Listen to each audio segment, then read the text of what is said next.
আসসালামু আলাইকুম viewers and subscriber, সবাইকে স্বাগত জানাচ্ছি আমার চ্যানেলে নতুন আরেকটি রেসিপি দেখার জন্য।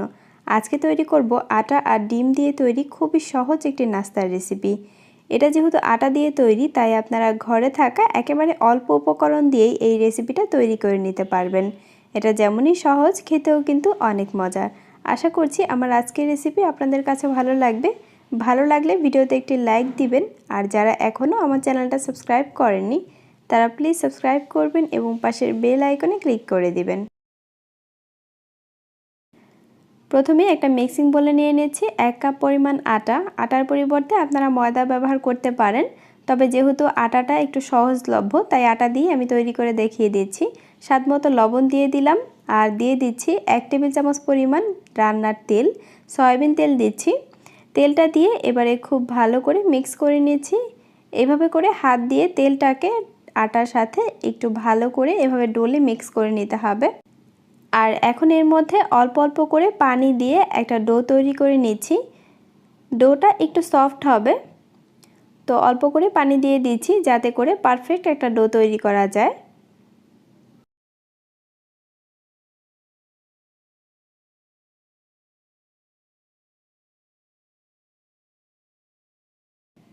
তো ডোটা তৈরি করে নিয়েছি, আর এটা দেখে নিশ্চয়ই বুঝতে পারছেন খুব বেশি শক্ত হবে না, আবার খুব বেশি নরমও হবে না।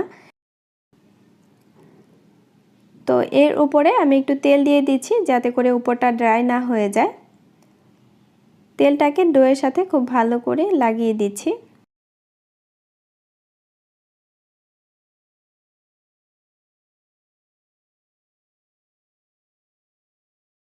এরপরে একটা বাটি দিয়ে ঢেকে দিচ্ছি 10 থেকে 15 মিনিটের জন্য।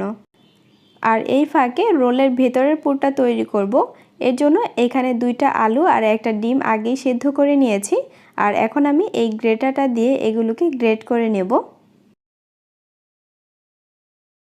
আর গ্রেটারের বড় কাঁটাটা দিয়ে আলুটাকে গ্রেট করব এবং ছোট কাঁটাটা দিয়ে ডিমটাকে গ্রেট করব। এতে করে দুইটা মিশ্রণ খুব ভালো করে মিক্স হবে। আলু আর ডিম গ্রেট করে নেওয়া হয়ে গেছে। এখন এর মধ্যে দিয়ে দিচ্ছি পেঁয়াজ কুচি। এখানে 2টা পেঁয়াজ একেবারে মিহি করে কুচি করে নিয়েছি। 2 টেবিল চামচ পরিমাণ ধনেপাতা কুচি দিচ্ছি,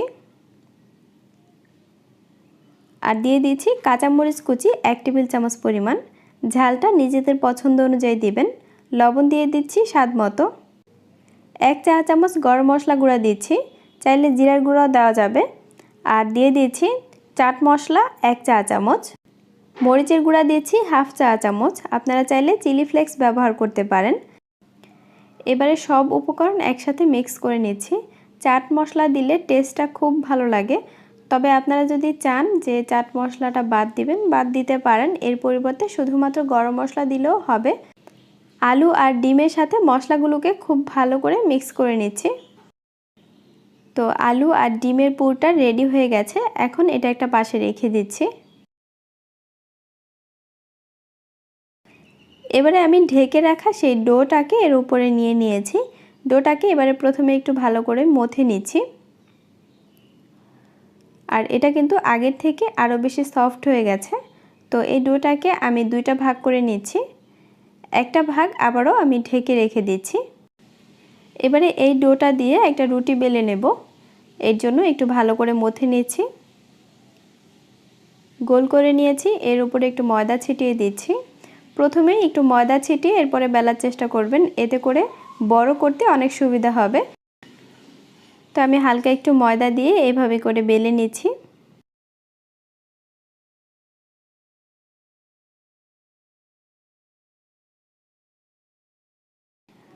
তো রুটিটাকে বেলে মোটামুটি পাতলা করে নিয়েছি, দেখতেই পাচ্ছেন।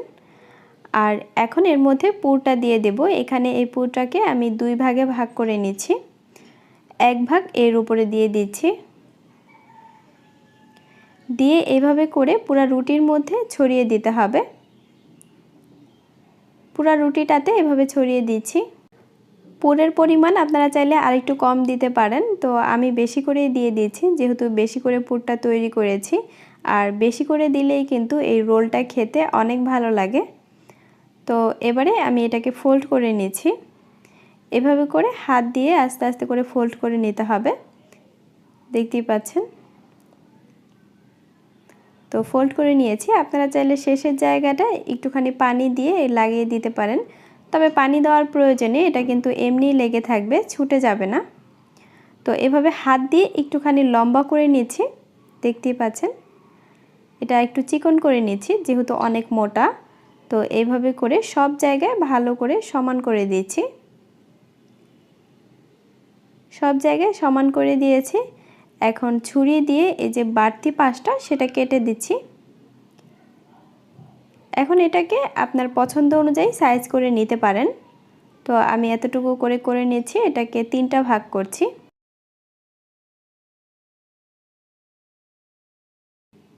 শেষের পার্টটাকেও একইভাবে কেটে নিয়েছি। আর এগুলো কিন্তু আমি আলাদাভাবে ভেজে নেব, এটা ফেলে দেওয়া যাবে না।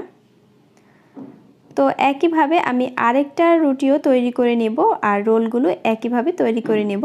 দেখতেই পাচ্ছেন আমি একটু সব জায়গায় সমান করে নিয়েছি। এভাবে করে হাত দিয়ে একটু ঘুরিয়ে ঘুরিয়ে দিলেই সমান হয়ে যাবে। তো একইভাবে আমি সবগুলো রোল তৈরি করে নেব। এবারে রোলগুলোকে কোট করার জন্য আটা দিয়ে একটা ব্যাটার তৈরি করব। এর জন্য হাফ কাপ আটা নিয়ে নিয়েছি, আর দিয়ে দিচ্ছি স্বাদ মতো লবণ, দিয়ে দিচ্ছি সামান্য একটু মরিচের গুঁড়া, এতে টেস্টটা ভালো আসবে। তো এখন এর মধ্যে অল্প অল্প করে পানি দিয়ে একটা ব্যাটার তৈরি করছি। ব্যাটারটা খুব বেশি পাতলা হবে না, আবার খুব বেশি ঘন হবে না।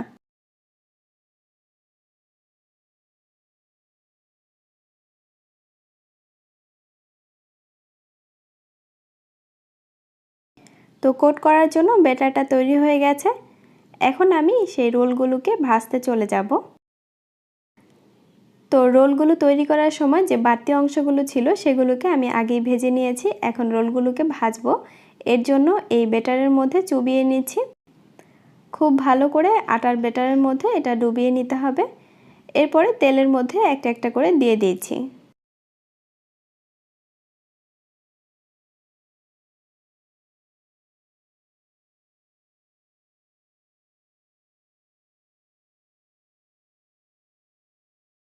তো 4টা দিয়ে দেওয়ার পরে আমি একটু উল্টে দিচ্ছি।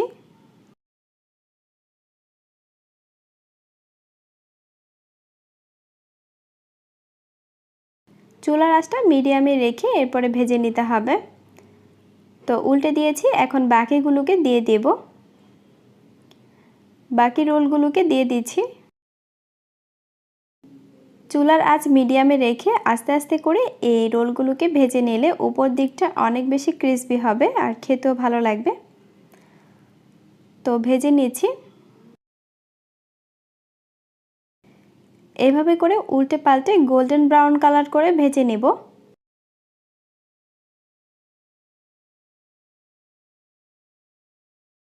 তো রোলগুলোকে গোল্ডেন ব্রাউন কালার করে ভেজে নিয়েছি, আর দেখতেই পাচ্ছেন কালারটা কতটা সুন্দর হয়েছে।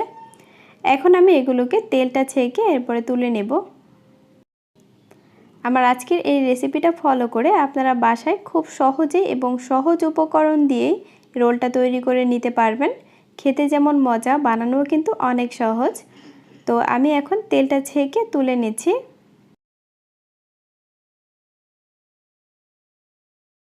তো আমার আজকের রোলটা তৈরি হয়ে গেছে। সবগুলো রোল আমি তুলে নিয়েছি, আর এটা কিন্তু খেতে অনেক মজা, সবাই খুব পছন্দ করবে। বাচ্চারা তো অবশ্যই পছন্দ করবে।